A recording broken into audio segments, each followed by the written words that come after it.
Do you hear that? Listen, listen. Birds chirping. You know why the birds are chirping? Because there's clean air coming out of Teslas. My goodness. Nothing better than that, folks. So I have this, we'll call it a problem. Maybe an addiction, we can call it. I have this problem / addiction of constantly looking at various automotive websites, checking, configuring cars, looking at prices, all of this stuff. I just like to be up to date. I like to imagine what it would be like to just configure these cars to how I want them and press order. I'd like to think about that all the time. So I recently was looking at the Chevy Bolt EV, fully electric vehicle offered by Chevy, and the price of it shocked me. I would have thought that it would have been a $20,000 car, $25,000 car, $30,000 car. No, it is a we'll call it a $37,000 car. It is the same price as an entry-level Model 3. Now, off of first glance, I will say that Chevy has much better colors than Tesla. Tesla has their limited 5-color palette. I think it's 5 colors. It would be nice to have more of a selection, but I think what Tesla's doing is just making it as simple as possible to configure.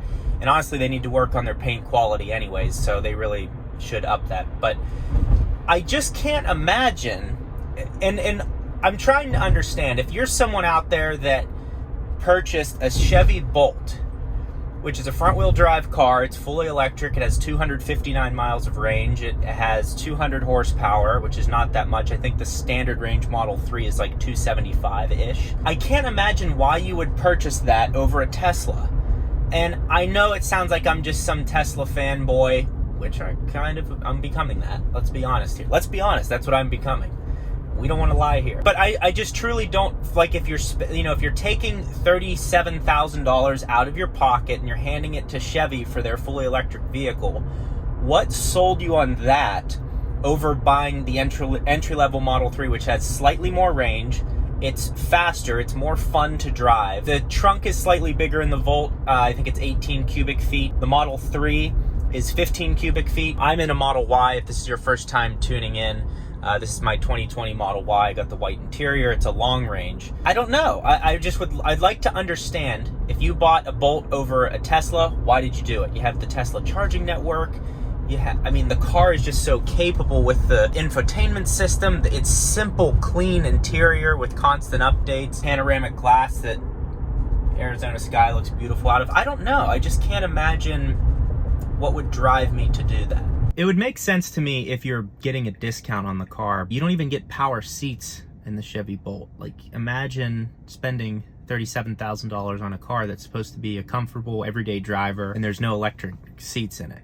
Now, I can understand if you're getting a performance car and it doesn't have electric seats. Like, for example, the Audi RS3 has like pump seats. They're not automated at all, and you're paying $60,000 for that car. I don't know, folks. I just can't imagine the Bolt being a better experience than a Tesla. And I want your money to be spent well, which is why I'm wearing this Into the AM t-shirt. Into the AM reached out to me and they said, hey, we'd like to send you some of our t-shirts to wear. I was like, send them, whatever. I tried them on and legitimately liked them. They're extremely comfortable, and with my coupon code, you can actually save 20% off. Seriously, I highly recommend them if you're looking for a t-shirt, if you're in the market to go buy some t-shirts and don't want to leave your house because you're embarrassed to see people. These are probably I would try them out, seriously. Check the website, they're in the description below. You save 20% off, there's nothing to lose. I'm 6 feet tall. This is a medium right now. It's probably it's a hair tight, but you know, it makes me feel better about my small arms. I think you should try it. So maybe get a medium or a large if you're my height, or if you're massive, get a quad X, whatever fits you. Seriously, highly recommend them, and check them out in the description.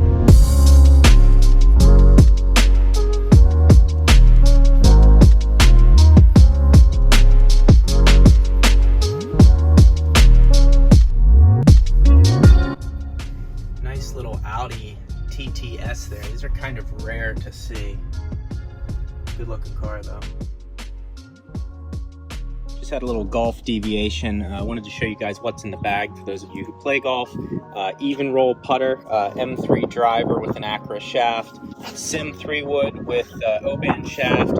All my irons are the Mizuno MP25s with X100s in them. And then my newest additions have been these wedges, the SM8 wedges. And I also got this custom stamping from Vokey Wedge Works. This snow effect pattern is actually free. Normally it's $25 to get something like that added, but that's the free option. So I figure if I'm gonna pay MSRP, might as well get these custom stamps in there. So that is what's in the bag. I did have a Scotty Cameron before my Even Roll. This ER2, I mean, this thing just rolls incredibly well. And the thing with Even Roll is, and yes, I'm wearing an M hat. I know. Yeah, so the thing with Even Roll is their putters, whether you hit it a millimeter or a centimeter left or right of center, it still rolls about the same as hitting it dead on center. So I've been legitimately making more putts because the speed is more consistent. So if you're looking to spend a little bit extra on a putter, Even Roll is excellent. Scotty Cameron's cool, but it's not, I don't think the technology is quite as good as Even Roll. But Scotty Camerons are obviously still great putters, but something to keep in mind.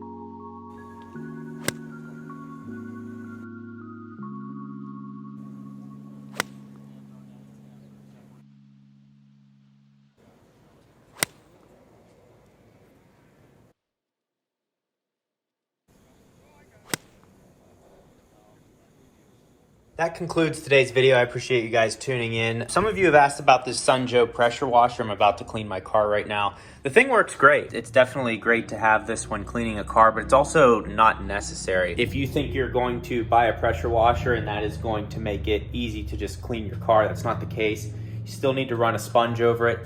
Most of the time I'm just using water, normal water out of a hose, and then just lightly going over it with a sponge and drying it off. So the pressure washer, it helps in some cases, maybe more for cleaning wheels and things like that, but you're not gonna be able to just like spray down the side of your car and it's all clean. I've found that there's still a lot of residue and dirt left on the side of the car if you don't actually go over it with the sponge. So I hope that helps in your decision. Again, not necessary, kind of overkill. Also, a lot of you have been asking about the performance spoiler. This was given to me and by Tyler at Dynamic Tint. I'm not sure. I think it's just a performance spoiler, so a performance 3 spoiler. So I don't know that the Y necessarily has one. Car's not too dirty, but I have time to clean it up, so I'm gonna do that. Thank you for watching. Please like the video if you're still with me. We'll see you next time.